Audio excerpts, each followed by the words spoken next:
This is Doug Meyer from Mountain Cat Guitars, and welcome to the Mountain Cat Guitars podcast, episode number 3. Today we had our friend Alex Glasser from Ironhorse Instruments over, and we had a really interesting conversation with him. He does a lot of restoration work on old Martin and Gibson acoustics. He's a guitar builder. He worked at some really cool places like Santa Cruz Guitars and Griffin Stringed Instruments on the West Coast, and we had a really great conversation. He really knows a lot about old guitars. He brought an old Martin that he's restoring right now. You can see inside of it and the things that had gone wrong with it. I learned a lot about an acoustic guitar, and I've been doing this a long time, but I found this really interesting, especially for people who are budding luthiers or people who want to get into guitar repairs. This might be really interesting, so we hope you enjoyed the podcast, and if you want to find these, they are on YouTube and iTunes. Thank you.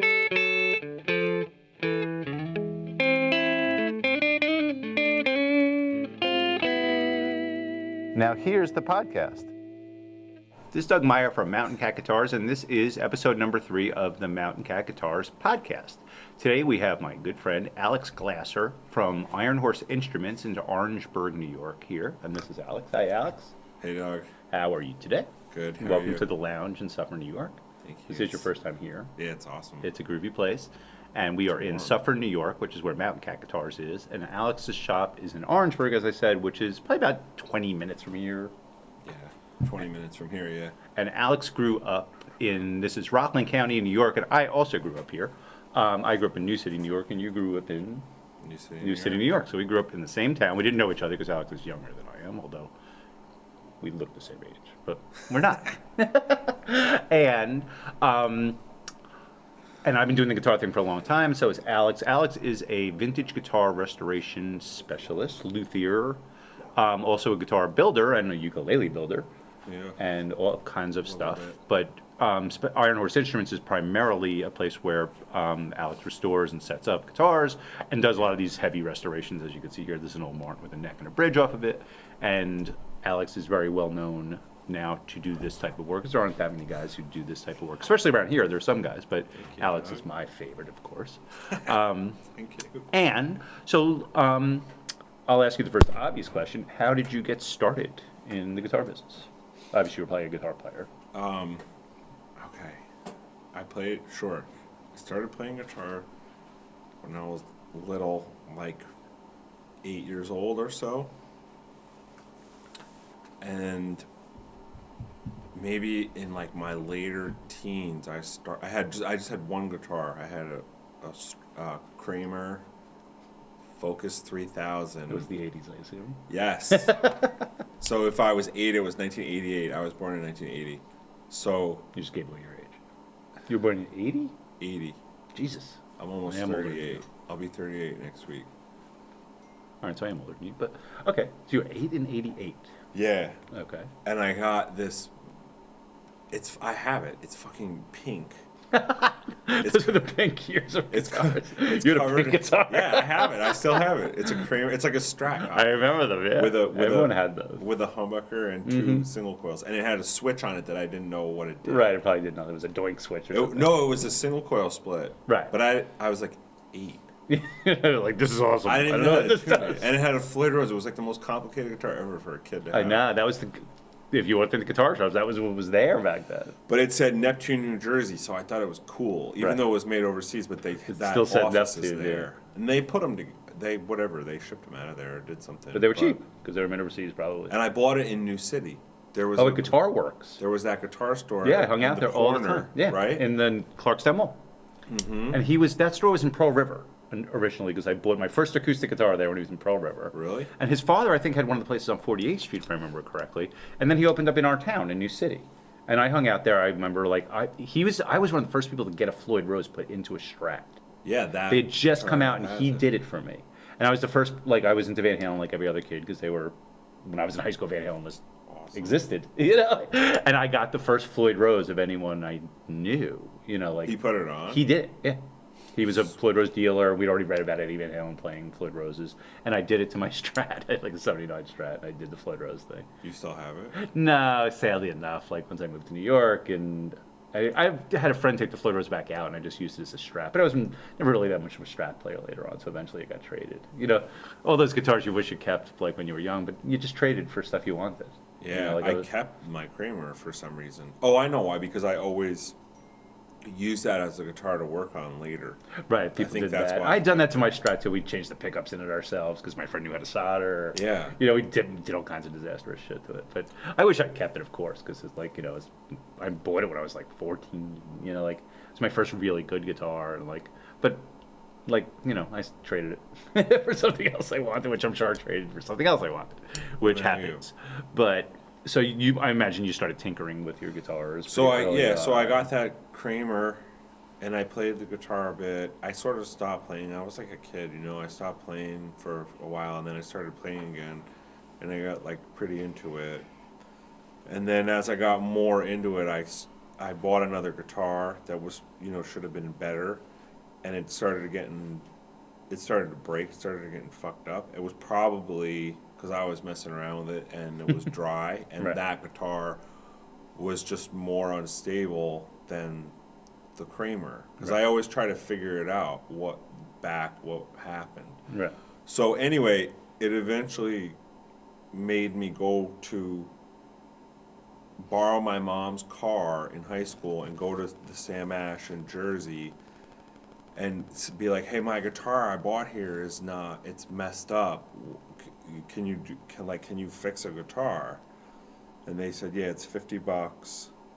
You come back when we'll tell you whatever in a week or something. So I come back and I get the guitar, and it was better, but it like quickly got messed up again and wasn't right, and I didn't want to go back, Right. Because it was, you know, it was Weirded like, out when you're a kid. You feel weird, like, yeah, and they're like, I don't know if you dicks. fixed this right. They're Yeah, like, get well, out of here. no, and then they're dicks. Like Yeah. you go there and you buy the guitar, and they're like playing like fucking jerking each other off, you know, like they don't want to help you, and they're all like dicky. Yeah. Back at the then, guitar especially, store. they weren't very nice to kids, especially. You know. And I bought a guitar anyway, so it basically just kind of led me to trying to figure out like, oh, okay, things break, you can adjust stuff on the guitar. How do you make adjustments on guitars? I can figure this out. It didn't Right. seem that complicated to me, and it seemed interesting to me. So I started to dick around with it, and then I took lessons from a guy, and he was like, oh, I'll set your guitar up for you, and he made it better, and I was like, wow, he doesn't work on guitars, he doesn't have a repair shop, he made my guitar better, and it just encouraged me to like keep fucking around with the guitars. There were I had just basically two similar guitars, two bolt-on electric guitars that I would just fuck around with. Started adjusting stuff, seeing like what stuff does what. Tuning. I was like scared. Tuning to the touch truss guitar rod when I was a kid. 'Cause I knew it's like I knew if you could fuck the guitar up. Yeah. So like, you know, some people will do it and some people won't. Like I'm not terribly mechanically inclined, but most people who turn into repair guys, or even like Jamie, who was here last week, you know, the amp guy, is the kind of guy who would take apart his toaster. You know, like Yeah. he was just that guy. It seemed- You know, like he'll take things apart to see how they work. So a lot of guitar guys do that, or a lot of people get into it the way you got into it. Their just guitar was fucked up, and then Yeah, and no one was seemed- fixing it right. You know, Yeah. like- So as that happened, I was playing guitar all the time. That's why I was noticing it. So I got some guitar magazine. It's like Like late 90s. So I got like a guitar magazine, and I look in the back, like I wonder if there's a school or a way to learn how to work on the guitar. Because I got like involved enough into it to know like someone knows how to do this. Right. I gotta find. The local guys usually weren't all that good. You used to bring your guitar into the shop. Yeah, I and didn't be wanna like, go back to the My guitar store." doesn't stay in tune, then they put Grovers on it. Yeah, I didn't want to go back. Yeah, right. And it still wouldn't stay in tune, but you had Grovers now. Yeah, and now I like, oh, see, this sucks. I just spent all this money. Same problem. and I see all those guitars, and it's weird. You see like these trends and what people were doing in the repairs later, years later. Like what? Oh, because that was the trend in repair. Right. And I see it anyway. Not to go off on the side, but I see it all the time. So anyway, so I found this school. There was a black and white like small eighth. In the guitar Page in the back of some guitar magazine, guitar repair school, guitar building school in British Columbia. It was the only thing I saw. It was the only thing I saw. Like, okay, I'm going to British Columbia. Because it was the only one. And I wonder if I missed one, because later I went to, I'll tell you, but like later I went to another guitar building school. And I wonder if I just missed it in the magazine, but I don't think I did. So you I went to think it British was- Columbia? Yeah, but only for 2 weeks. That's what this is. Why are you doing? onto the island to Vancouver Island. It was like as far as you could go. And like the next was ad was awesome. probably one in New Jersey. Probably. Yeah, it You was wind up on the island of British Columbia. on Vancouver Island, Qualcomm Beach. It was called the Summit School of Guitar Repair. How'd It was you like get there? 1990. I flew. I flew in Canada without a passport, and I think I didn't even have my license. And they like let me do it. It was like That's no, brilliant. they didn't care. So anyway, so I go there. It was cool for 2 weeks. They were really encouraging. They were like, you seem. They were like, you'll be good at this because you're comfortable on the machines and with the tooling. Because my dad's a carpenter, and I worked Oh, so you around had my dad, background, and I right. worked as an electrician for a little while, and I was just See, all that interested stuff in helps. stuff. And so anyway, I went to that school. I started fucking around. It gave me enough. It was 2 weeks. It gave me like enough info to sort of feel comfortable a little bit, like doing like a setup Right. and diagnosing like if there's something wrong, like electronics, but not Right. too much more. So a couple years later, after I finished college, my friend and I from college, we found this school in Phoenix, Roberto Venn School, and I went to that school, that school is sort of like a college in the sense that it has like 2 semesters. Right. I think 2 weeks doesn't seem like long enough to. Yeah, and we were going to go back to the school in Canada because they had longer programs, Right. which was cool. Like that, I could choose that 2-week program because Right. Roberto Venn is like was when I went. I think it was we had a 2-week break for holidays, but it was like 4.5 months. Right. So it wasn't That like seems so. more So like I was you like could do I it, was like in yeah. college, and I went to that school at Summit in the summer. Right. I just took 2 weeks off from my job and went, and it was like affordable because it was only 2 weeks. Is it still there? Yeah. Yeah, and I ran into one of the guys that was my teacher because there was only 2 teachers. I ran into him at one of the guitar repair buildings. It's probably like, holy GAL shit, show. you're a guitar repair guy now? He didn't remember. He didn't. It was. If I get so many kids through those schools. Yeah, totally. Like, He didn't remember. you know, it's like an audio school where you have like most people who go to audio school never really. I went to Institute of Audio Research in New York. Like less than 1% actually ever continue to make a career out of Yeah. it. Because it's just a way to get your foot in the door of a place. You know, like Right. I went here and I learned a little bit. Now you can go over there and resolder cables for a year. So- you know, like kind of shit. Yeah, with Roberto Venn, which is cool, is that Roberto Venn is really very good about keeping in contact and like keeping like a community with the students. So like Roberto Venn, it's pretty like I hear Well, you from could be them the poster child for it. occasionally. I mean, you're. They have You lots. know of, who you there's are a now, lot. you know? There's a lot of alumni that like Lawler went to Roberto Venn. Oh, is that right? Yeah. Is that how you know him, or he was there at a different time? He was there in the 70s. Oh, that's right. I was He's there. older. Than I was there. I'm not that. That's right. I wasn't even Jason's born. probably older. I was than here. I In am. 2000, I was here in 2004. Right. I always But forget I was you're just younger, I was yeah. just saying like the alumni of people that are important. Serious people, right? Yeah, he's the first one that I think of. But there's a lot of other guys. There's a lot, and there's Didn't a you lot take of a guys that seminar work- with him on pickup winding? Yeah, there at the school. Oh, is that right? Yeah, because he does this seminar. That sounds so cool. anyway, that's how I kind of got into it. I went to guitar building school at Roberto Venn. I got a job at Santa Cruz Guitar right, after then that. how'd you wind up in California? Because I got a job at Santa Cruz. Oh, you moved out to California to work at Santa Cruz? Yeah, so when I got to guitar building school, I never played acoustic guitar like at all. I had one, a cheap one, and I played electric guitar. I never played acoustic guitar. When I got to guitar building school, I was like, wow, this is cool. So when I went, we made our instruments first, Right. 2 instruments, and then you could start a 3rd instrument, and then there was a month of repair at the end of the school, and it was a little bit like kind of more relaxed, a little bit, and there was more free time because you could make another instrument, Right. and you could do the repair, but the repair was like a little bit more relaxed. And since I'd like gone to the other school and sort of knew basic repair, it was pretty easy for me. I worked in a guitar store too for like a little bit of time, so the repair stuff was not that it was easy, but for like being in school, it was relatively not. It wasn't too time consuming. Right. So I had like enough time to make another guitar and to figure out like what I was trying to do and where I wanted to work. And so what happened was my sister went to college in Santa Cruz. Oh, is there? Oh, no. And we had a cousin from Rockland, but who lived out there too, who worked, like, I think because he was a computer guy. He lives in Rockland again, but. So anyway, I had been to Santa Cruz like once or twice, so some of my other friends had gone to work there that were in Roberto Venn before me, Oh, so that I had met. Yeah, so I had like a friend to stay with, and my sister was there. So I applied for a job there, tried to get a job there. I tried to get a job at Collings, and I tried to get a job at Goodall when Goodall was in Hawaii, and I got all three of them. You could have went to Hawaii school.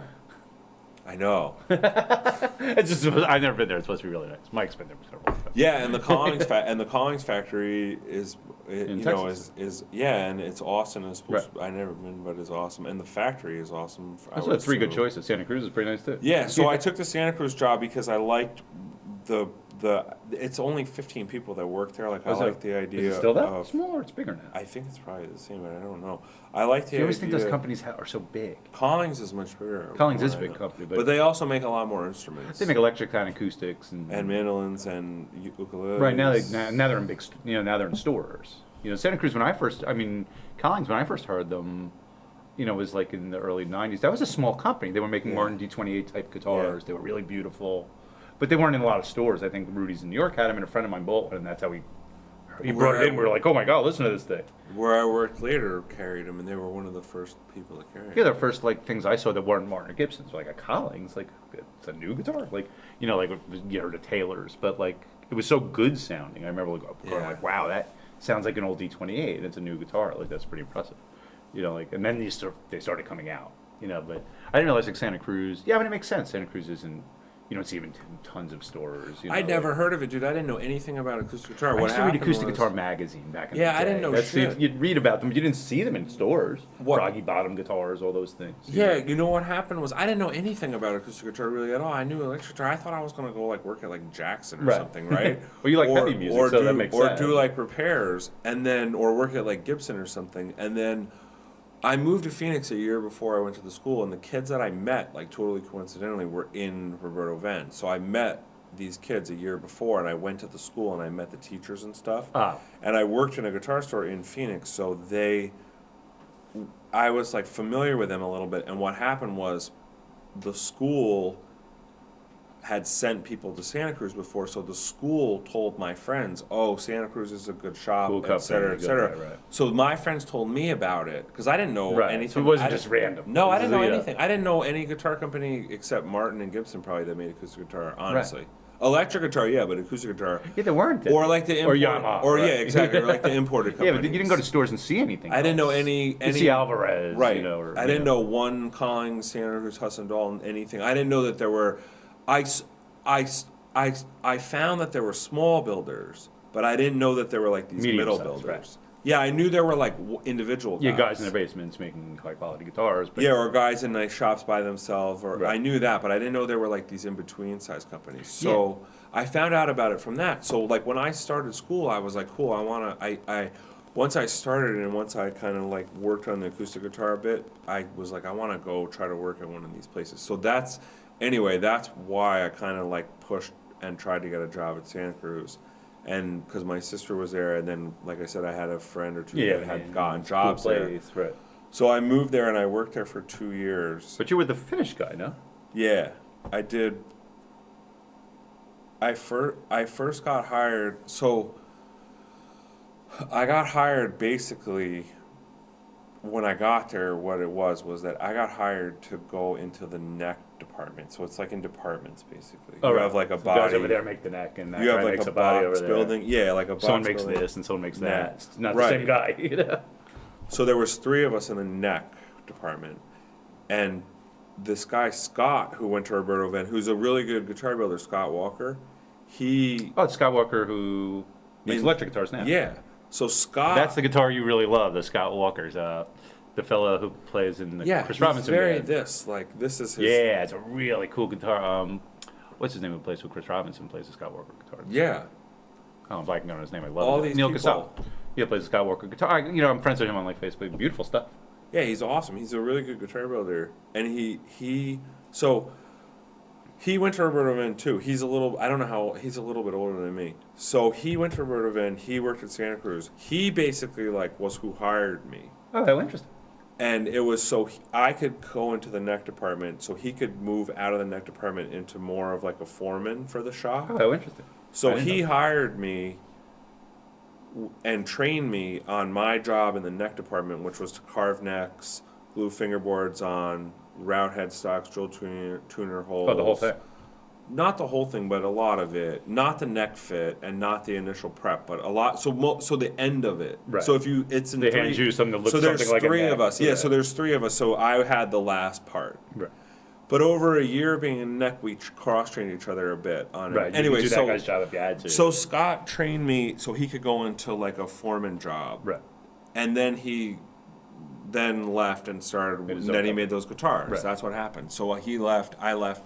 So anyway, after like a year of doing neck stuff, I went into the finish department. My other friend Glenn Nichols, who does a lot of finish stuff, he's good. He ran the finish department. He was going to move back east, and there wasn't like a replacement, and nobody wanted to do it. So I started talking. I just started talking to Glenn, and I wound up becoming the finish guy. Yeah, it seemed interesting to me. Like I had worked there for a year. That's not a bad thing to know anyway. I'd gotten you get doing a similar job every day. You get pretty good at it. So after a year of doing a lot of the same neck job, I was pretty good at like those jobs. Right, and then it's just a job, and you get bored. And so I went into finish, and I did the finish for a year, and then I left, and I got a job at Griffin. Griffin, right? Yeah, that because Frank and Richard hired me. Which is Griffin Stringed Instruments, for those of you folks at home who may not know. Yeah, in Palo Alto, which is where Stanford is. Right, Palo Alto's beautiful, right? And a lot of computer stuff is there. Now. It was probably there then too. Yeah, I got hired at Griffin at the end of 06. Right, and how long were you there? Till 2012. That's a long time. Yeah, a little more than 5 years. So that's where you really learned all this stuff. Yeah, but the stuff at Santa Cruz was really helpful because what I didn't know later in the repair stuff was that being in the neck department, you learned a lot about neck. Really helped me a lot with setting necks, even though I didn't set the necks, but I was there and I was. Well, you could see how this is prepared to get into it. Yeah, and I was around it every day, handling it, and I mean, I did stuff with the bodies too, but it was. You always wonder, like, how do you learn how to deal with this? Yeah, there's a lot. There's a lot to it. It's sort of simple in a lot of ways, but there's a lot to it, and there's a lot that can go wrong. Right. Yeah, and there's a lot that can go wrong, and there's a little bit of unpredictability with all of right. it. That's the thing. Like, you don't want to pull somebody's, 1940s Martin apart. That's a 1940 Martin. Is it? That's a good guess. Yes. He didn't tell me that, so I've been doing this for a while. But why don't we just talk about this while we're talking about it? This is super cool. That's a 0018. Don't I have one of these? You have a 21. No, just at home. I think you worked out. Didn't I buy it from a friend of yours? No, I bought it from someone else. Oh, yes, yeah. No. I bought a 50s 0018 from your friend. Yeah, 53. Right. Yeah. Cool guitar. And this is a... That's a 1940, so it a little earlier. It a little bit. This one's beautiful. Yeah, these are such nice guitars. When they're all put together. The top's really weird. It's really wide, and the angle of the top's real slanted. So that's weird, because everyone thinks Martin guitars are perfect, and they're these things, and Large all ones guitars are. over time, you think it started that way, or it became that way? No, that's the way they cut it at the fair, when the wood got cut. Right. And what's wrong? Why is this one in pieces? It needs an neck set and everything? Oh, it's an interesting story. So, like once or twice a year, maybe three would be pushing it. I basically like accidentally get a customer that I think is coming in for repair, because I don't sell guitars, and they're just trying to sell like a guitar they've had in their family. Right. So I've bought. Oh, this is the one you bought? Yeah, and I bought another one. I know the story, but you could tell it. There's two. I bought two of them. So this lady had it in her family, and she sold me it like about a year ago, knowing that it needed a neck reset. It never had any work done to it. Right. It was in good shape, except that Bridge was probably going since the 80s, the bridge was loose. Right. So for like 30 plus years. Is this the original bridge, or this is when you made for it? Yeah, that's the original bridge. So if I can fix the bridge, I'd like to, because it's one of the better examples of of that era Martin bridge. Does it look not straight? Is that part of the problem? It's not straight at all. Right. So what happened was it was loose this and leaning this way. So, so it's super it's twisted, impossible right. to show, but like that way. Right. I mean, I'm sure you're not seeing this at And you home, can but see it on this the is not top. straight. You can visibly see it. You know, like, that's why I was like, it's not But it's supposed to be this way. But it's a really, really beautiful example. Of Oh yeah, you can see bridge. what's happening. So are you going to try to fix this one, or If I can fix it, I will. make it There's, move? you can, I can. There's some stuff to try to flatten it out, but if I have to make a new one, I'll make a new one, and This is I'll ebony or rosewood? copy it. That's ebony. Yeah, let's like. Yeah, which is cool because later on, it's rosewood on this model. Yeah, that looks like ebony. It's black. Yeah, and later on it's not. So anyway, I took the neck out. Need a fret job too. Yeah, it's gonna get new frets. It's gonna get either a new bridge or have that bridge repaired. I'm gonna try to flatten the top out a little bit back Yeah, here. it needs if I basically can. what all these old guitars need. And then this pickguard probably is gonna come off and be flattened out and be re-glued to the top Look how because beautiful it is, though. it's so nice. I I guess, wanna, yeah, these old tortoiseshell pick guards are just incredible. So what happens with the pickguard is that Seeing this at home. that pickguard will dry out. Sorry, not dry out. The pickguard shrinks. Yeah, it happened on mine. And it goes basically this way. Yeah. So what it does too, besides for shrinking, is that it pulls. It can The crack wood, the top. It can crack this brace here. It's or weird this that and they this didn't brace. know that back then, or They they knew. did. They knew it. They started to know. Yeah, because like, oh, we could glue these on here, but over time, it's going to shrink. It's going to take wood with it. I guess they weren't forward. They weren't thinking people would have them that long. It They'd have them for didn't- 10, 20 years or something. Well, I don't know. They always offered the warranty, though. It didn't show itself horribly until the guitars from the 60s and 70s, till they go to that black. Right. And then everyone. So if this was a guitar from like 71, this pickguard would black. be destroyed. Yeah, we have one back here. That's a black. Yeah, and they just get wrecked. Yeah. So what? So the big thing too is that right here where it cups, it yanks the top here, so it makes the bridge reglue more difficult too. Right. Look at that. Yeah. So sometimes just one of the only job you have on these guitars is that. to do these two. Right. Like the neck angles. I never really thought that was what causes this. It took me a long time to realize that this cup had that much impact on here. Right, but you can see that's why this is bent right there. Very After interesting. doing the 'Cause same you don't really get to see them like this very often, Yeah. but now it's logical, like, because I've seen these repairs, I've seen All them the come in all fucked up, but you don't really know what made them do this, and now you can sort of see it. Like, It's just very all- interesting. It's just everything moving. And, like an acoustic guitar, like when you go to the Martin factory, you see someone making acoustic guitars, you realize how much goes into making something like this as opposed to an electric guitar, which is a slab of wood. Not to put down electric guitar builders, but it doesn't have this. You can't put your hand inside of it. Like somehow it's got to not collapse over time, and they do collapse. Right, and Over then time. that sound hole. Right, you have all this tension sitting here. You have a big hole here. This thing's glued into there. This thing's glued on here, and it's going to get over time. This is all going to be moving. I like the sound hole because if it wasn't there, I wouldn't have a job fixing guitars. Right, But, 'cause- but you can argue the placement of the sound hole is not perfect. Right, that seems to be the biggest problem. They start to crack here, they start to crack here, this bellies up, this sinks, and this all happens, and that's why guys like you exist, And, we could show some of the guitars behind me. These are all personal guitars of mine that Alex has fully restored at some point or another, and we could go get some of them. This is a 1949 D28, right? Do you remember?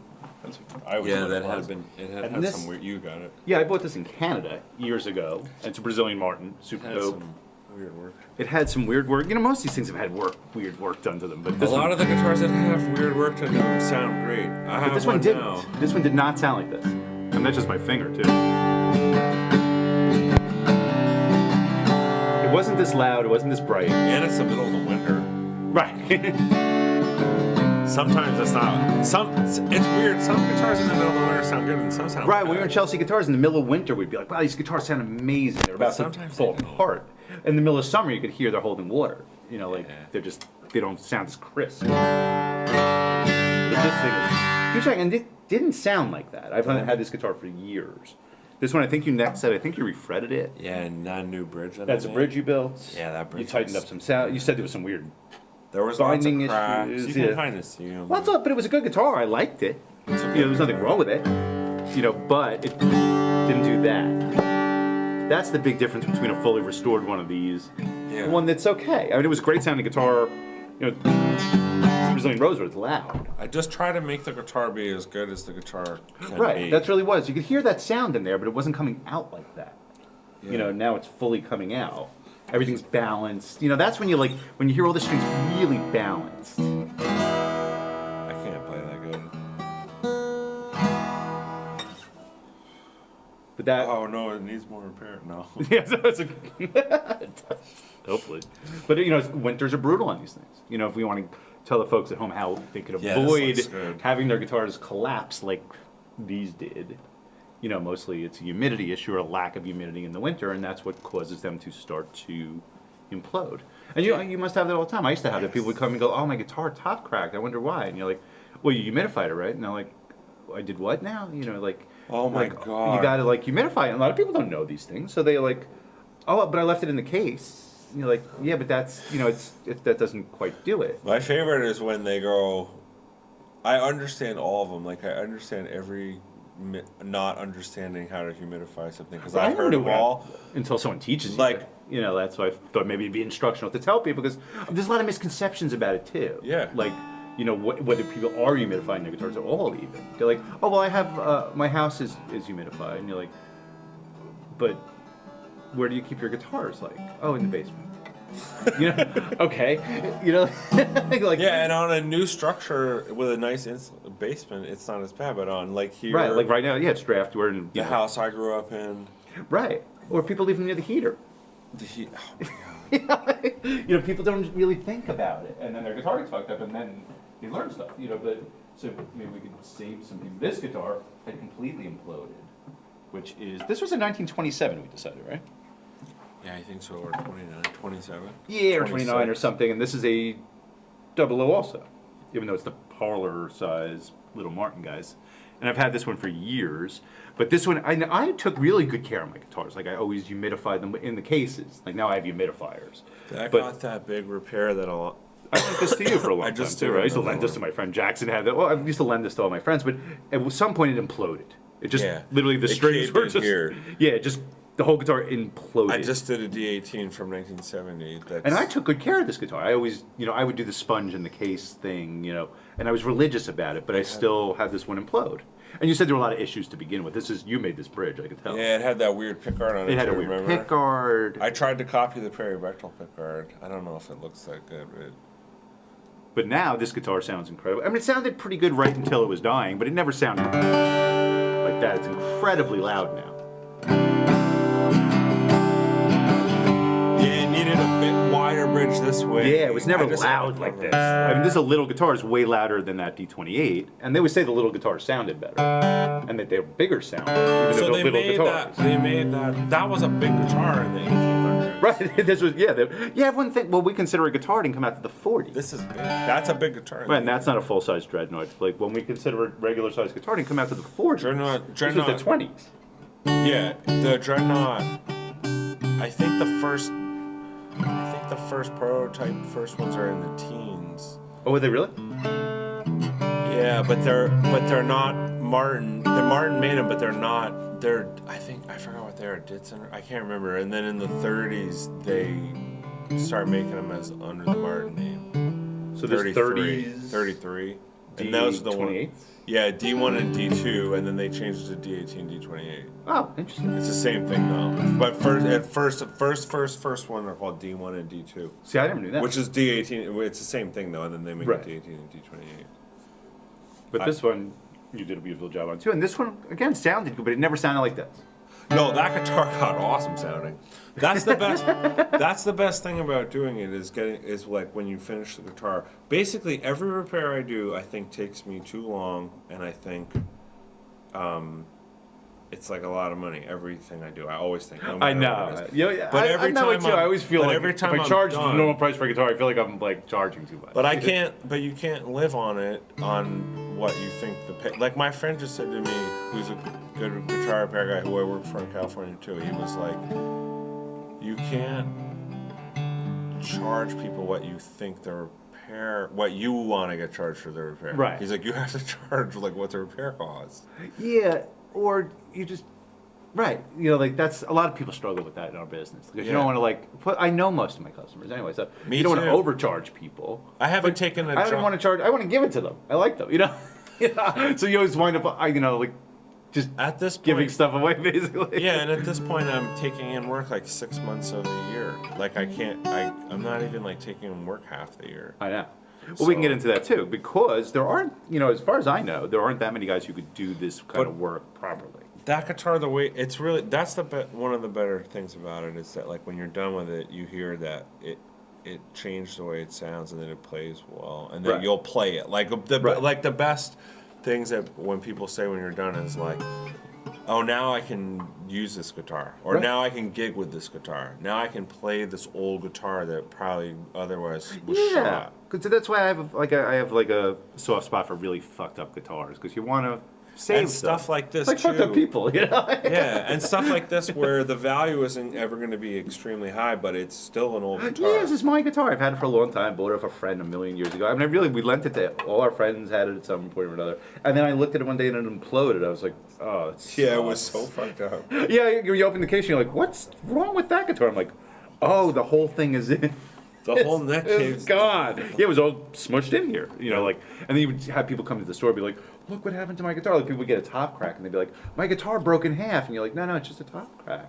It happens. It's not the end of the world, but you have a big crack down the face of your guitar and people freak out. Everything You know? breaks with the pull of the strings. Right, because there's so much tension sitting here, pulling here, with this giant hole here. You know, it's made to implode someday almost, Yeah. unless you really, really know how to care for a guitar. You know, but, you know, I mean, this thing's old. If this is from 1927, it's almost a 100-year-old guitar. Every time I take a guitar out, that's like one that I own that I don't play. Like that I don't really play any of my guitars really. When I take one of them out in the winter, I'm like, yes, it's not broken. I know. Yeah, and I remember you humidify a whole room. Well, that's what I mean. And my guitars are all humidified like crazy, but And you still get even excited. even in the winter, This is one of the first ones when I opened the case, I was like, oh my God, that guitar exploded. guitars I build, guitars I own, it's like I'm always thinking they're gonna break, even with being humidified. That's the problem. Or the action's gonna be all weird all And of a you had sudden. done this one just recently, which this is technically my wife's guitar, although she doesn't play it. Oh yeah, that Sorry, one had babe. that one had a long piece of binding. That's right. Yeah, this one is. What did we decide? This is a 72 D42. I can't get up, but I brought the Martin serial numbers to give you. Because I was thinking about it. Since every guitar is a Martin on the But this table. was one too. Hey, I also work I think on I other just gave it guitars. to you for like a little thing because this was coming off some of the binding. But you were like, "Oh, this guitar needs a lot of work," and it did, and it sounds a million times And it better. made it But I sound didn't know that. I was using it at gigs all the time. That's the thing too, like Right. no, the thing like that's like guitars aren't really usable even when they're broken. Right. Yeah, even when they suck, they're Martin. You know what I just talked about? Like, the guy had this big, he nailed the side of D18 here, had a big chunk hole. I fixed it, and he was like, you know what? He's like, I didn't notice that it sounded different. And it had like a huge hole in it. Well, like Willie Nelson's guitar has a hole in the top of it. Yeah, and it sounds fine. That's fine. Yeah, I bet know, it buzzes though. He plugs it into an electric amp, you know, like it's his thing. But you know, like Dwight Yoakam had the same thing where like I think he'd gone through the top of his guitar, and he was scared to have a new top put on because he thought it might not sound the same. Yeah, probably wouldn't. I think he ultimately did. He sent it back to Martin. It was like D28, but I think he ultimately did. But that's why Willie won't do it. Supposedly, is he just doesn't want it to sound any different. And they, you know, like it's understandable. He loves the thing. It's the only thing he plays. I have to do a neck reset on one of those, like It's Martin tomorrow. Classicals or whatever they are. yeah, like tomorrow. It's funny because they're good guitars, but no one ever thinks much of them except Willie Nelson plays one. Yeah, exactly. You know, but he doesn't play classical guitar. They weren't a hit. One thing that You know, the Martin, Gibson classicals. One Those are thing- good guitars too. dude, one thing that Martin did not do well is anything except guitars and ukuleles. commercially. Right, what else did they did? Those Commercially. electric guitars. They were odd. The arch tops. What is M somethings or... There were 2 versions of it, the Martin electric guitar. Oh, those Martin electric guitars are awesome. They're kooky. Well, if you go to the Martin factory, they were Martin amps.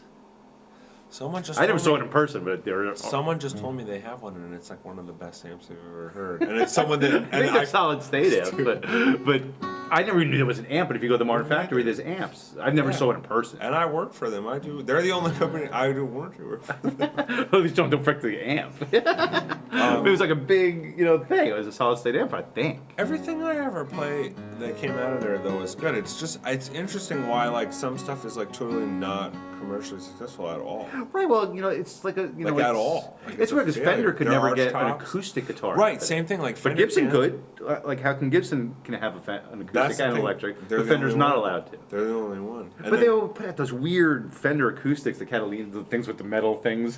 Catalina wine mixer. Yeah, I knew that was coming.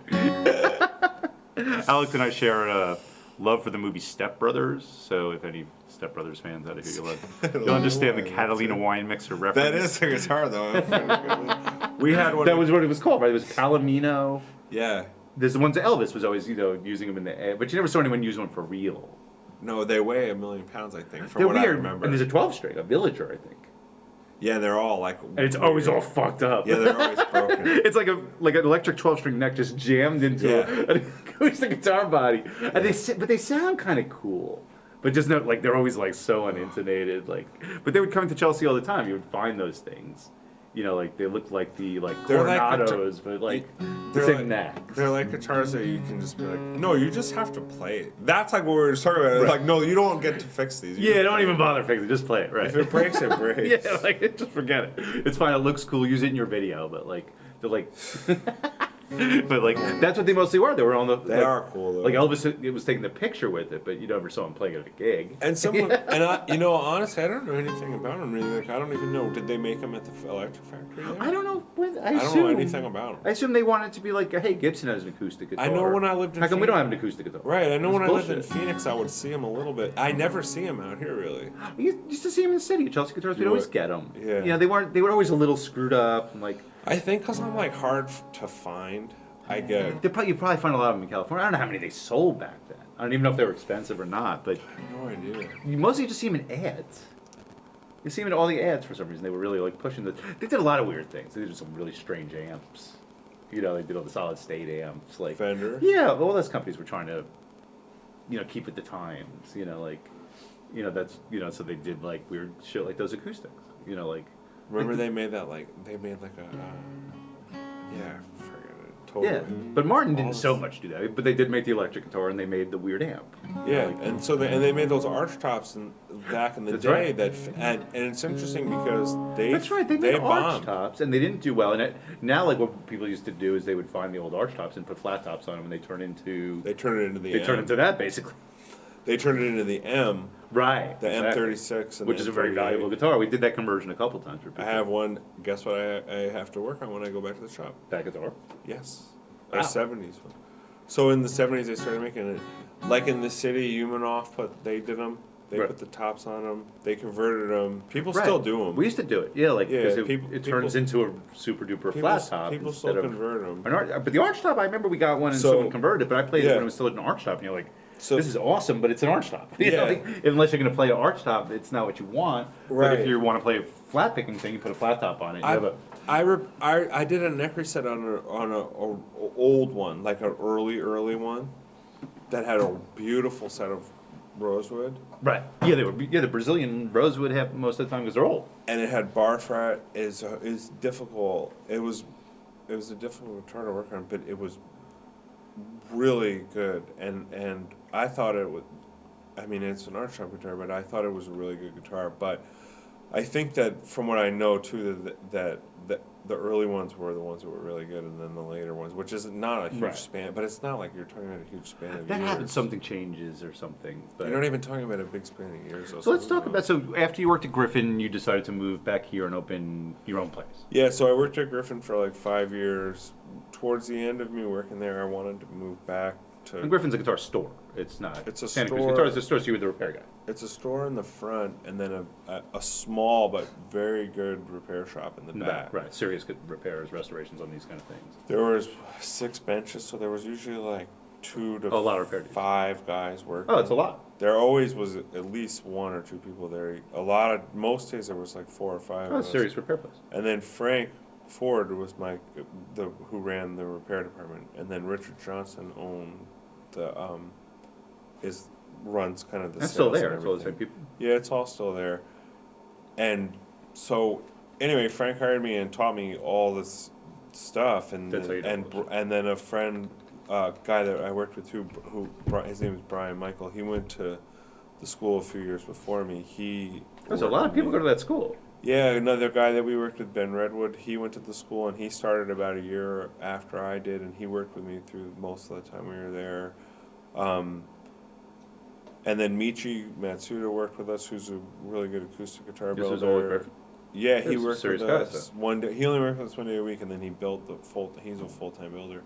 But he worked with us 1 day a week, and then a couple other people, and it was just, I learned like so much about how to do the work. When you work in a store, it's different, because I deal with repair guys. You can tell when guys work in a store or when they just kind of work, or didn't, because guys who work in stores, first of all, you have to move fast, because you just have to. They need to make money. So there's a speed element to it. Like when you have a guy coming over who like, I've had repair guys at my place, and like you could tell, like Matthew works in my place now, you could tell he worked in a store because he moves quickly. You can't spend all day on a garden polish because you're not making the place any money. How much do you get paid a day, and how much did that job cost? Right. So there's a speed element, and there's just a get shit done element. So what was nice about there was that since they were buying and selling all these really, some normal guitars, but some big deal guitars, right. Some really old guitars. Frank's like a specialist on some of these repairs, and then Richard's a historian on it. We would get a lot of shit in there, and it doesn't necessarily mean that I got to work on it early on, but later on, yeah. You did, right. That's and the I only way got to to learn, be around it, and I got to be around a lot of history and really learn a lot. That's how I worked at Chelsea Guitars for those years. So and without that, you can go on the internet, you can look at a bunch of shit. You have to be around but when you're touching the shit every day, and I talk, like when you're looking at it every day, and there's people there telling you what you need to know about this. Check this out. You need to know this about this kind of guitar, and you're like, oh, cool. There's no really substitute for that. Yeah, I didn't need to go into a book. I needed to ask my boss, or we looked in a book together. Right. We had the Gruden book back then. That's where we got half our information. But there were always guys coming in that you knew, like, oh, he'll be in tomorrow. This guy will come in. He'll tell us. Because you never. There's so many variations on so many things. You're like. This is a 66, but like, why does it have that? And they go, well, they just did exactly. That. It doesn't matter. That's a big thing that I miss about it. Me too. About being in a store is like literally you were in vintage guitars every single day. Yeah. Now I don't do it quite as much. I do boutique stuff more, and I do vintage stuff. But you were learning stuff daily, like for 10 years. And you still didn't know shit. Totally. I always am learning stuff. Like there was stuff on this guitar when I pulled it apart, and this is not the first time I've pulled apart a Martin from 1940. Right. You did mine. So there was stuff that the tooling that they used is different. Right. That's why the way that the way that they glued parts together. Yeah, that shit was constantly changing. That's why people people go like, oh, they never did this in '66, and you'd be like, it's not always accurate. Yeah, like why wouldn't they have? They just did whatever they did to finish. And this the main guitar. thing that you need to always remember is that at the end of the day. It doesn't matter. It's romantic. It's a guitar. It's this and that. It was made in a factory. But I was trying to say that like the people who made the PAFs or whatever. That guy was going to a job and wanted to get out of there for the weekend. Yeah, because I worked in it. I'm working on magic. Right. It's just like I'm getting out of here. I just literally yesterday. This guy that I know, he picked up his SG. He just got one, 1962. It's a Les Paul. SG, one pickup, but it's SG. It still says Les Paul. It's very early 62. I love those. Craig has one of those. Yeah, because the pot, 62 and it still says Les Paul. Yeah, it's early. It says because the pot says 6202. Right. No, they went into 62 for sure. So he picked it up. His dad worked for like all for this electronic company, and a big thing was that they were they had like a big part with the Bumblebee caps. And he's like, oh, me and my dad were talking about it, and my dad's like, yeah, we used to sell them. Like I worked there, and then he's like, those were like shitty. Well, that's another one of those things like the PAFs, like the bumblebee Right? caps, like. And we went through this. I went through this recently. And if 'cause they're just trying to buy stuff that they can afford, that they can make money right, on. but Not then because it they're does dicks, have because they need to magic. make a Because if living. you take old bumblebees and put them in a guitar, they sound different. Yeah. Like, and I talked to Adam from Satellite and all these guys, and we do Les Paul makeovers. You're always getting into this. Like, should I buy old bumblebees or new bumblebees? That wasn't even. That was just. And then it's this whole thing. Like, does it sound different? Why is it? Does it sound different? Because it's old. Did it sound different then? The It's so values have now funny. drifted. It's all this like crazy stuff. And it comes to there's the third podcast. We've talked about it on every single one of them because no one knows the answers to these No. things. And I think It's that's the not one common thing quantifiable. we've decided on the Mountain Cat You podcast. know why? Because you have to. Because it's sound and it's the way we hear. Well, it's stuff. subjective too. Some It's people go, not, "I love man. this sound. That guitar sucks." Right. So if you could do that, Right. When I'm then done why with does- this guitar, someone will love it, and someone Right. will like it, and someone won't care. right, And someone will think the action's perfect, and someone Right. will think it's too low, and someone will think it's too high. right. If there's all that, And it'll be the same fucking right. guitar. That's why these things become like mysticized. Is that a word? No, mystified. But it's all becomes like this mystical magic. Like, how did Hendrix sound like that? he was like awesome. because he was really good, right? He practiced a lot. He had a lot of shit going on. he was real better. fucking cool. Because he was better than everybody ever. Right, but you had that sound happen, and people try to figure it out. But it's like trying to figure out if there's a Bigfoot. That was me and Jamie's joke. Is like, half the stuff is Bigfoot. Is Like there a Harry and the Bigfoot? Hendersons? I don't. Right. Like maybe there's. It's the same thing, and that's what's fun about it, and that's why you can Yeah. still have this conversation and talk about like why did these Martins sound so Right. good? I'm looking inside of it. I'm looking for magic. There's a lot You of know. stuff that I see that you can say, yeah, that has a lot to do with why Well, it with an sounds acoustic good. guitar, it's different than an electric guitar because an electric guitar, I keep saying, but it's like it's a piece of wood. It's got pickups on it, so it's not the same thing. You can't make an acoustic guitar in a shitty, fucked up, cheap way, and they could sound cool, but they won't sound like this. This has to be made by a guy who knows what he's doing, or it's gonna fall apart anyway. I don't even know how you'd build it. If you didn't know how to make an acoustic guitar, where you can make an electric guitar, you can get a piece of wood cut it into the shape of an electric guitar, and if you could drill some channels, you can make a guitar. Yeah. You probably just buy the neck or something. But to make this thing like this, you have to have some knowledge of how to make something that. Dude, we can make a one-string guitar on one of these beams right now. In like 2 minutes. Yeah. But this is a different thing.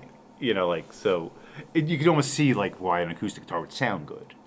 Or as opposed to one that doesn't. They don't know how to Yeah, make no, guitar you're vibrate. right. How This to is something that vibrates. Like the things with electric guitar. You're creating- You play very cheap electric guitars that sound good, but you very rarely play a cheap. You can play some inexpensive Yamahas can sound good, but they don't sound like this. They don't have that Right. full sound. They don't have that bass. They don't have that clarity. They just don't. And I find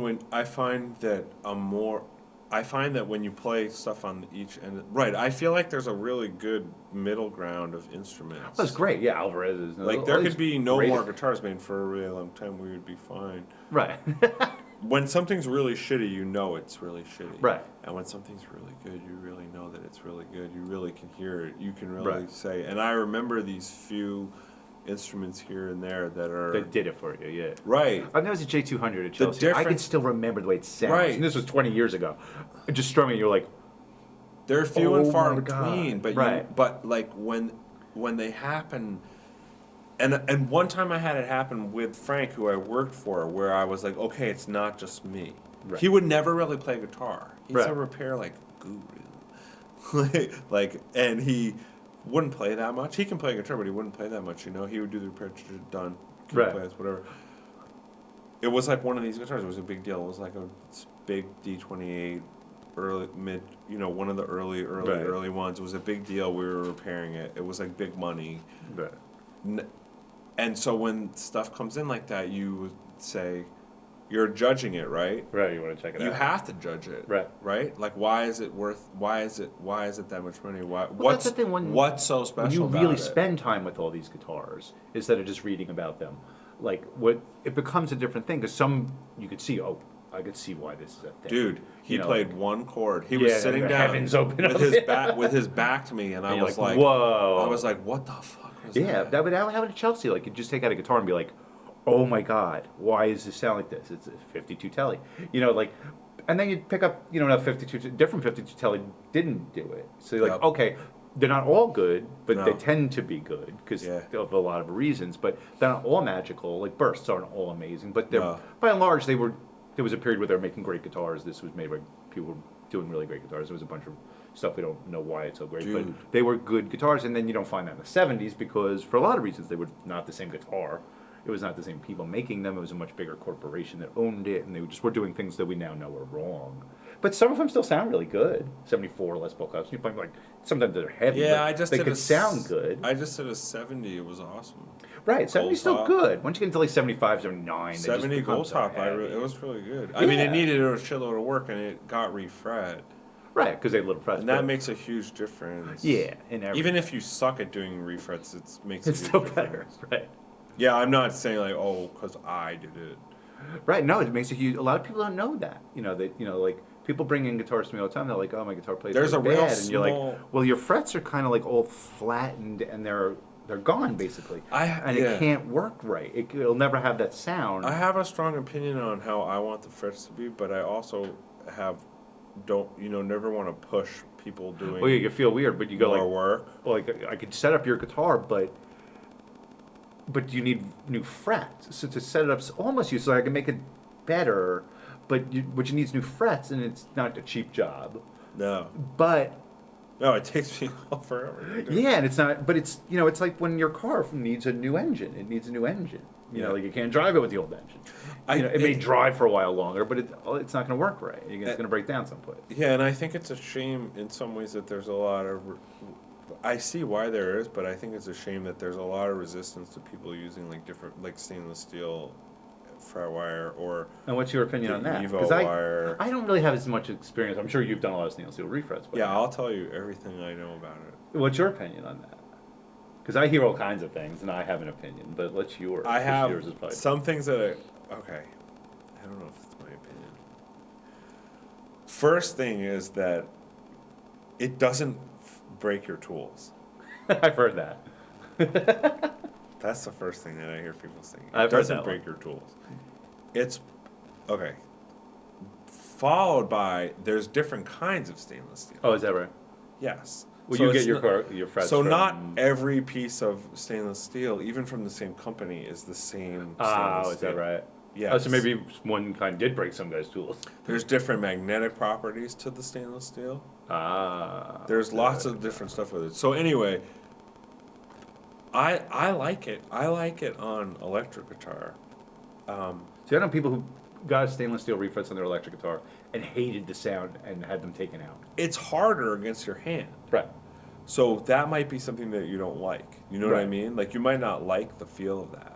But it is. It's harder against your hand. But in some ways, it's like you make very good contact because you would think. because the material is harder. It's strong, right? And then another thing that I heard, which I found to be the opposite, was that people say that their strings wear out really fast.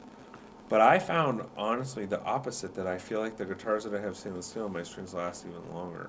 So go figure. And I've talked to people about it too, like just customers and other people, and I found that the majority of people agree actually with that your strings do last longer. It would make sense that they would. And to go back to, I was talking about stainless steel, is that how I got in touch with you when I first met you was from Jeff Sullivan, right. from Jesscar. Well, we could tell that story. I had Mountain Cat guitars. I was, maybe 4 years into it, and I'm here in Rockland County, and Jesscar Frets is in Rockland County, New York, where we are. Well, it isn't. It's a German company, but where they're sold is in Rockland County by a guy named Jeff Silver, who's very cool. And I guess you would come back and needed some frets. And Yeah, I came back and I went up there real quick after I moved back. Yeah, and he told you about me. And I remember me and Craig. Craig was my old repair guy and buddy before Matthew. And you called. You were just like, hey, I'm opening a guitar repair shop near you. And we're like, cool, why don't you come over? And you're like, okay. And over you came. I remember I had like I had like nothing in the shop. I remember it. It was like empty. And Well, that's what me and Craig were when we started. We had 2 guitars and a broken amp. And we were like, we are a guitar business. I bought a toolbox and I made a workband. That was the first 2 things. Yeah, you got to I start someplace. But I was like, oh, you're opening a guitar repair place near us? Cool. Come on over. Great. And then your thing is, you basically, you really pick up where we leave off. I have a repair shop at my place, and we do mostly setups. I keep all the guitars in the shop. We do customer repairs, but mostly all of my guitars that I sell need to be set up on the way in and the way out. And that's why I keep a repair tech. I have a fellow named Matt Favada who's awesome. But we do setups, electronics, and we do fret work, but not fret jobs. And that's basically where you start. Even though you do setups and things, you prefer not to because you're much more of a this kind of job, and we don't do this job. So I actually really like doing it because it's cool and it's like rewarding to fix something that was like shitty and now it's really good, but it gets like when you have these kind of jobs on the bench and you have to, they're really time consuming. Yeah, and then you gotta I'll do a setup. I guess it's cool, but you gotta meet with the person twice. You have a by appointment only business like I do, so it takes time, and then you're just doing and I'm a a setup. grump. Yeah, you're really not compared to most of the guys who could do this. But we're getting near our end of our time because this goes really fast. We're already past an hour. Believe it or not. So my wife came up with this idea. I always have to give my wife credit for this. It was actually her idea to do a podcast. So she's getting some type of credit on this, executive producer or something. We still haven't come up with her title. But we have 5 questions I want to ask everybody who's on the podcast, which I should find interesting, but it keeps it consistent. And I can't tell you what anybody else's answers were. No, I don't know. Well, you sort of answered it a little bit, but the first question is, what were you doing before you got into guitars? But you were pretty young when you got into this. But you said you were an electrician and things like that? Yeah, I was a carpenter and I was an electrician. I worked in a pizza place. Did you? Which one? Donatos. In New City? Yeah, Annapolis.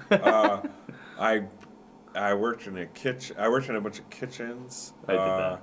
I substitute taught. At what school? That was the last thing I did before I worked on guitars. Really? In Phoenix, yeah. I lived in Phoenix and I substitute taught for like a half a school year. I painted houses. I did all sorts of shit. I never knew you were Stuff I can't You always talk learn about. stuff, right? Yeah. I did a couple of those things. Others, too. no, yeah. Substitute also- teacher, never knew that. But I was really into trying to get to where I could work on guitars Right. for probably from when I was like 19 until I was like 24.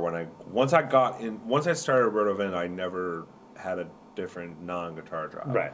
So from when I was like 19 to 24, I was like You do in all the school, stupid doing jobs, everything to yeah. get myself to where I could go to Yeah, I had guitar some band really school. dumb jobs, until Yeah. I finally got a job. I playing assessed guitar. houses when they tried to reassess all the houses in Rockland County. Oh, that's in right. You told me you 2000. did that. You went door to Yeah. door. That was awesome.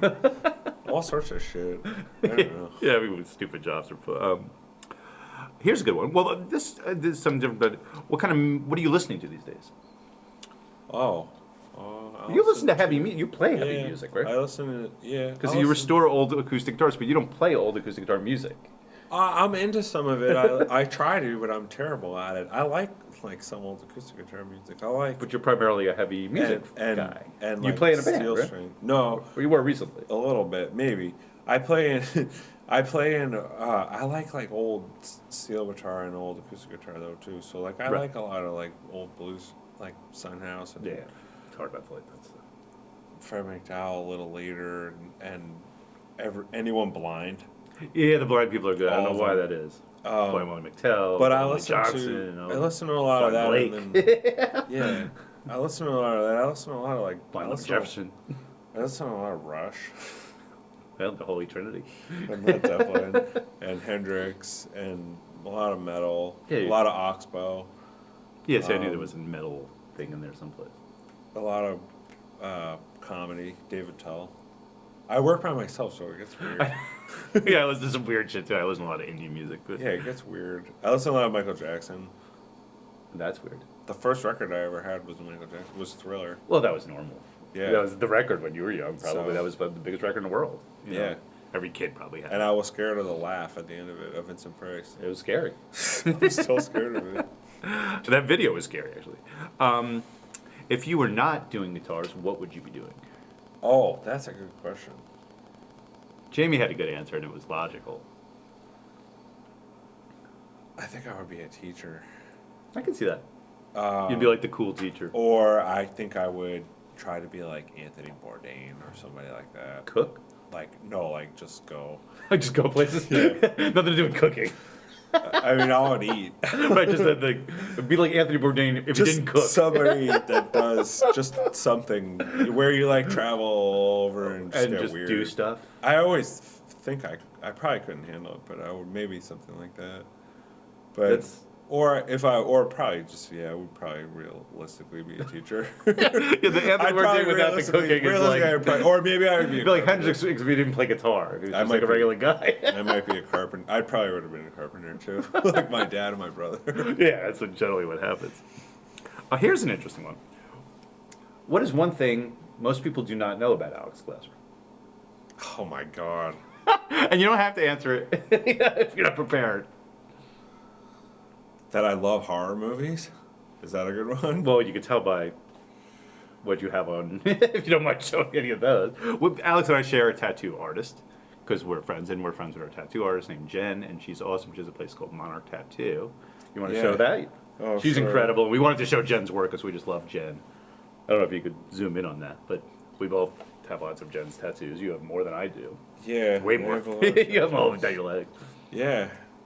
That's incredible. I like tattoos. And some of your For sure. things are horror movie inspired. Yeah, big time. And I like horror movies, and that's a good one, right? That's a good one.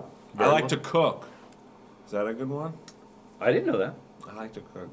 So does Jamie. Well, that was Jamie's Jamie answer. loves to cook. Right. He said if he wasn't doing this, he would have a barbecue joint. Probably. Yeah, he would have a barbecue joint. Yeah. I would work. Okay, can I add that as a possibility? You can cheat. That I could work, me and Jamie could have a barbecue place. That'd be together. perfect. I have to ask him. You guys should have it, and then you could bring your amps there and your guitars there. Yeah. Not a bad idea. No, it's not. So I should close Mountain Cat. We all talked about getting a place all together once. Yeah, So maybe why wouldn't it be a guitar place with barbecue? No one does that, right? We shouldn't give away these ideas. Dude, and I bet all the barbecue grease I could use instead of mineral oil for the fingerboards and stuff. Right. Well, that's that thing they say, like, Duck Dunn put, Boom. barbecue sauce on his strings, and, like, I don't really think that's true. I think probably something where he ate some barbecue and it got on his strings, and that's why he sounded so funky. But then it morphed into, Duck Dunn would put barbecue sauce on his strings. I used to hear that. I was like, there's no fucking way he did that. I don't believe it. Maybe he did, but I don't think so. I've definitely seen food eaten off of a guitar like a plate many times, and not by me. Just to, I won't I say saw by my you, but son I've use a seen- I've bicycle as seen a it. weapon. It's Yeah. so somebody I really have though. I've seen like the guitar many times been used as a plate for a sandwich. Well, I have like a cutting board some guitar maker made me, like it's a guitar cutting board, but that's taking it to another level. I have a towel, my towel dispenser I made out of some wood. From a Yeah, guitar. well, we mostly got on this kick of buying everything that we need to use it being guitar shaped. So our spatula's guitar shaped, and I have a Flying V Do you have a- grater. Is your bed a guitar? None of it's good at it. They're just shaped like guitars. But it's like No, the a worst guitar's a grater terrible ever. shape. It makes no sense Yeah, at it's all. so stupid. I didn't need a grater shaped like a Flying V, but it looks cool. It makes me feel good when I use it. But it's not good at but if you had a creating car things. that was shaped like a Flying V, it would be It'd be cool. Right. Everything should be shaped like a Flying V. And here is the last of the 5 questions. What's on the horizon for Alex Glasser? Oh, I don't know. That's a good question. Like you're a guitar builder too. You just don't build as much because you do. I don't this. build because the truth is this: is that I have there, me being myself. There's more people contacting me for work than I can handle, right. and I have room for about 50 guitars in my shop. My shop's not tiny, but it's not huge. It's pretty big compared to Yeah. for just a repair shop. That could be a Exactly. whole guitar shop. But it's not big for guitar builder. Right. It's kind of just too small. It's not massively too small, but it's just too small. Right. So I'm kind of in this weird position where the So I see repair. you build ukuleles, really cool Yeah, I made ukuleles. ukulele there. It was kind of a pain in the ass though to do in that little shop. So I mean, I have a lot of tools to do it, but like, I don't have everything. I have other machines that aren't set up and aren't working that are like because I don't have room for them and I don't have anywhere to put them. Right. So And this takes up all your time anyway. I mean, you're Right. not even taking in new work. and I have right? more repair work than I can handle. So just now I'm just trying to focus realistically, like honestly, at this moment on all the work that I have, and I'm just trying to bring it in, and then from there I'm just trying to, I think going forward, focus more on trying to do jobs that like really are more specialized, that not anything different than what I'm doing, but just sort of try to Yeah, do your thing. Work that, like, it's really worth bringing to me. Like, I'm not really good at anything except I'm pretty good at fixing guitars. Right. And so work that is kind of like makes sense for me to do. Right. Yeah, that's what winds up happening. Even in my part of the business, Chiho like and you I become talked about specialized. it. Yeah, like Chiho and I talked about it a while ago. He said he said, why would I spend all this more money for your telly? Right. And when it's twice as much money, Right. and it's only 5% better. Right. And that's kind of like the deal. Right. Is that little bit better that's what takes forever. That's what it's all about. Right. And it's hard. Well, that's your things are better. I've seen your repair. I've worked with a lot of repair guys. I've worked with And a lot of it's guys not who like do your job. Yeah, and I'm not. Other guys can do it, but you're really, really good at it. So all I'm trying to do for Horizon is just sort of focus on trying to continue to do that kind of work and be good at it and just sort of like specialize a little bit more. Right. You do this. Yeah. Not too many guys can do that. If possible. Right. But it's a little tricky because at the same time I feel a bit. Because I'll walk into your place and you're working on a Strat. Yeah, and I feel right, and it might be like a '50s one, but it might be a new one. Right. I've seen I feel modern Ibanez guitar on your bench. I feel doing a setup, whatever. At the same time, I always sort of feel like this, like, hey, I'm the local repair guy too. Though. Right. You have to be that. Right. And I want to be. Yeah, you don't want to just say, "Oh, your guitar isn't expensive. I'm not working on it." No, because the whole reason I got into it was that there was no local guitar. Right, you want to help the kid out. And I knew guitar I plays could like move, shit. Right, and I knew I could move back to Rockland because I was like, there's still no repair guy. Right. I can be the repair guy. Right. As far as I'm around, but we don't do like we kind of stop where you store. And then there's some of the stores around have repair guys, but they seem to be not. Well, I don't want to talk badly about anybody around because I'm sure they have good repair guys, but I don't really hear. People having regular. It's just tricky. It's tricky. Well, I don't think people stay as long as those kind of stores. They come and go. Like it takes a long time and a lot of time into to do this, right? Being focused on the minutia of this shit. Well, that was my next question, which isn't on here, but I figure a lot of people who are going to be interested in this podcast are going to be interested in the fact that you are a luthier and a repair guy. So what would your advice be to people who who are young or even if they're old, who would love to do what you're doing, and say, "Oh, I love guitars. I can kind of work on one. How do I get to the point where I'm a guy who has a place like Ironhorse Instruments where I could do this? Like, what would have say a 16-year-old kid called you and said, I want to be what you're doing. I love guitars and I love working on things. Like, how would I go about having a career in that?" Yeah, that's a good question. I would tell. Because we know you kind of answer. You'd say that you did it. But that doesn't necessarily work. You really have to want to do it. It's not really a job. If you want to just have a job, there's a million better jobs. Some people that. So much better. Yeah, like there's other stuff I could sell. That it may be easier to sell and make more money. But this is what I do. Yeah. I do the guitar thing. So and that's what I like. So I always like doing it. Yeah. It's never a drag. Yeah. You don't want to. It's not like a high profile job at all. You know what I mean? It's not. No, it's not terribly glamorous. Still worrying about shipping every guitar and right.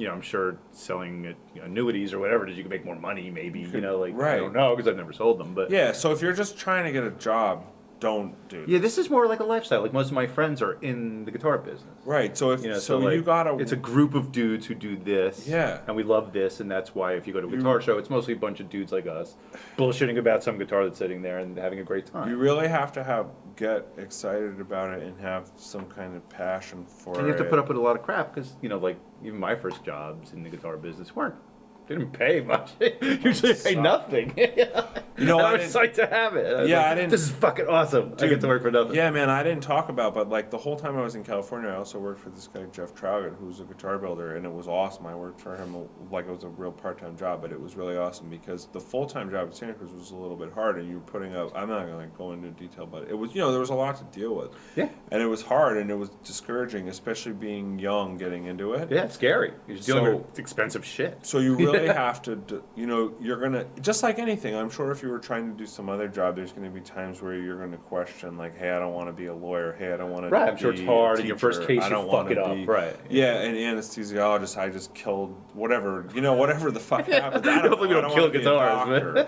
Everything has, yeah, and that's the one thing that's true though that I remember is like at the end of the day, hey, No one died. Right, it's just a guitar, man. It's I know, just a guitar. but it's not. It's more than But that. I made Like, the mistake of saying that to somebody before, and they got all mad at me, so I'm real careful with it. Yeah, they're like, you forget about that. You're like, oh, it's just a guitar. But like, no, it's not. It is. It's just a guitar.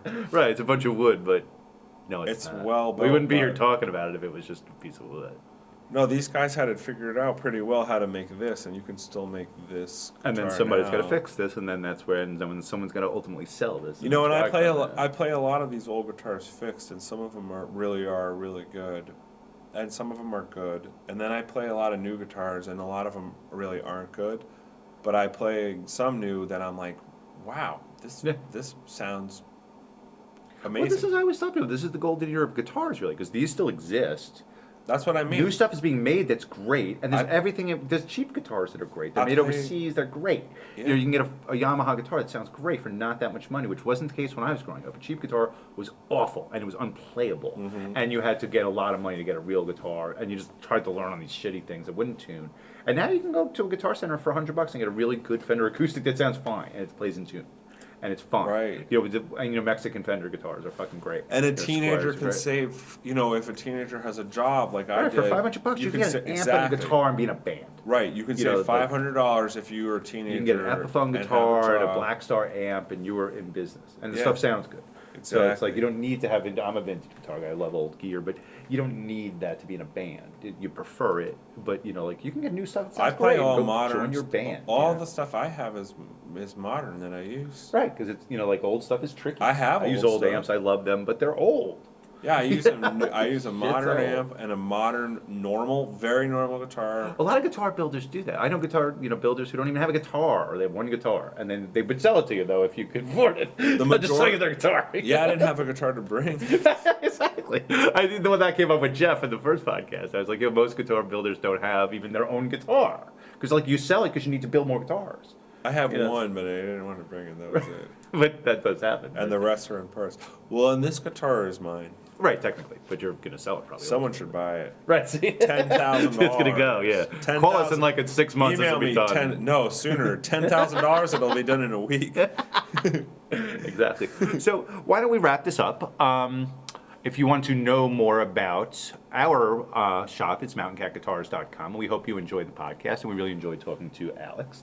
And we'll have Alex back again because this is only our third podcast, and we're just kind of getting into our groove. But I hope you enjoyed it. There's still a million things we could talk about. And we didn't even get that loose or funny. So. No, well, we're going to save that. So we'll have you back again. We didn't really get that high. They're gonna think we're like these uptight assholes. Well, from the first ones to the later ones, but eventually we'll start doing them in the evening, and we'll order a pizza, and then we'll really get loose. But we're trying to be semi-professional right now. Look, we're bordering on professional, as we like to call it. But we hope you enjoyed the podcast, and to learn more about Alex's business, you can find him on the web at ironhorseinstruments.com, and also at but there's photos on Instagram, which I guess is just Instagram, Ironhorse Instruments. Yeah. However, You do I don't know how you find You're good on it, but Instagram. I see. yeah, my website is about 5 years old and not updated, but the photos are all on Instagram. And email me if you want to talk to me. Right, Alex's business is a by appointment only Ironhorse. business, and you have to email him. Alex at ironhorseinstruments.com. And if you want your old guitars restored, he's definitely the guy. He's in Orangeburg, New York, which is in Rockland County, which is where we are, which is just like 20 to 30 miles north of New York City. Yep. And I highly recommend Not Alex for even. all of your guitar repair needs. And Thanks, Alex, Doug.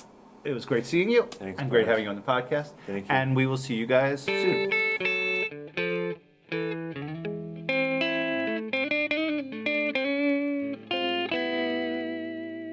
Guitars are great.